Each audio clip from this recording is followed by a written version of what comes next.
ನೋಡಿ, ಇವಾಗ ಇಷ್ಟು ವೈಬ್ರೇಟ್ ಆಗ್ತಿದೆ ಅದರದ್ದು.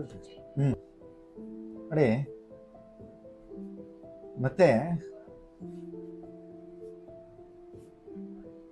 ನೋಡಿ ಸ್ಟಾಪ್ ಆಯ್ತು. ಈ ನರ ಏನಾಗುತ್ತೆ ಅಂದ್ರೆ ಪ್ರಾಬ್ಲಮ್ ಇರ್ತದೆ. ಈ ನರ ಬಿಟ್ಟಿದ್ರೆ ಮತ್ತೆ ಸ್ಟಾರ್ಟ್ ಆಗುತ್ತೆ. ನೋಡಿ, 2 ಮಿನಿಟ್ಸ್ ಆಗಬೇಕು. ಈ ರೀತಿ ಎಲ್ಲ ನೀವು MRI ಮಾಡಿಸಿ ಏನು ಮಾಡಿಸಿದ್ರು ಗೊತ್ತಾಗಲ್ಲ. ಓಕೆ, ನೋಡಿ, ಮತ್ತೆ ಒಂದು ನರ ಆಯಿತು. ಆ ನರಾಗೆ ಬ್ಲಾಕ್ ಮಾಡಿದ ತಕ್ಷಣ ಸ್ಟಾಪ್ ಆಯ್ತು. ಇದೇ ನರನಲ್ಲಿ ಪ್ರಾಬ್ಲಮ್ ಇದೆ ಅಂತ.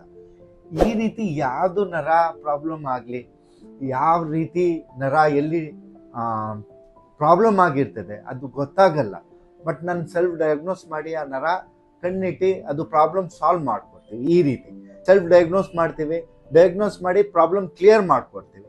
No side effect, only massage therapy ಮತ್ತು ಕೈರೋಪ್ರಾಕ್ಟರ್ ಇಂದ ನಿಮಗೆ ವಾಸಿ ಮಾಡ್ಕೊಡ್ತೀನಿ. ಯಾವ ರೀತಿ ಮೆಡಿಸಿನ್ ಇಲ್ಲ, ಯಾವ ರೀತಿ ಸೈಡ್ ಎಫೆಕ್ಟ್ ಇಲ್ಲ, ನಾರ್ಮಲ್ ನ್ಯಾಚುರಲ್ ಥೆರಪಿಯಿಂದ ನಿಮಗೆ ಕ್ಲಿಯರ್ ಮಾಡ್ಕೊಡ್ತೀವಿ. Okay, thank you. ಅಸ್ಸಲಾಮು ಅಲೈಕುಮ್ ವರಹಮತುಲ್ಲಾಹಿ ವಬರಕಾತುಹು.